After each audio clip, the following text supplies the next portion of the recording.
अगली खबर का रुख करेंगे। म्यांमार की सेना को लड़ाकू विमान मिले हैं। म्यांमार को मिले हैं सुखोई Su-30 विमान। ये लड़ाकू विमान है और लड़ाकू विमानों के आखिरी बैच की डिलीवरी हुई है। यहाँ म्यांमार और रूस ने 2018 में ये डील की थी और ये इम्पोर्टेंट इसलिए भी है क्योंकि म्यांमार की ताकत इन लड़ाकू विमानों के बाद जाहिर सी बात है कि बढ़ेगी। आखिरी बैच की डिलीवरी हो गई है लड़ाकू विमानों की।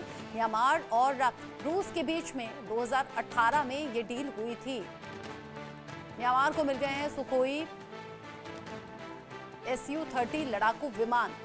आसमान से अब ताकत और ज्यादा म्यांमार की सेना की बढ़ती हुई नजर आएगी। म्यांमार की सेना लड़ाकू विमानों के साथ और ज्यादा शक्तिशाली हुई है। Su-30 लड़ाकू विमान अब मिले हैं। लड़ाकू विमानों के आखिरी बैच की डिलीवरी हुई है। रूस ने म्यांमार को सुखोई Su-30 लड़ाकू विमानों के आखिरी बैच की डिलीवरी दे दी है।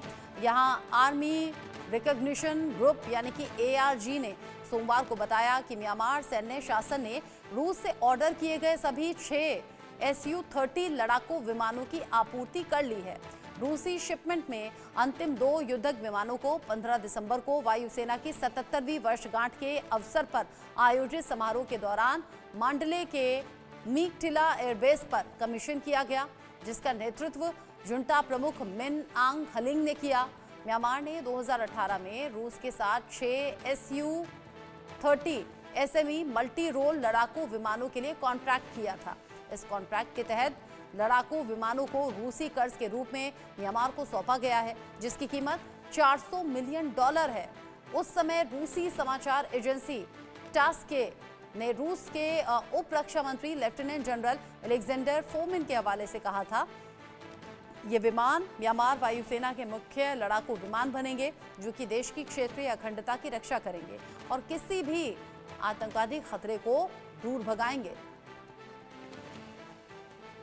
म्यांमार जिस पर चीन की नजर है, अब म्यांमार और रूस ने जो 2018 में डील की थी उसमें डील पूरी हो गई है। आखिरी बैच में जो लड़ाकू विमान थे वो डिलीवर म्यांमार को कर दिए गए हैं, जिसके बाद सीधे तौर पर म्यांमार की सेना की ताकत और ज्यादा बढ़ी है, मजबूत हुई है।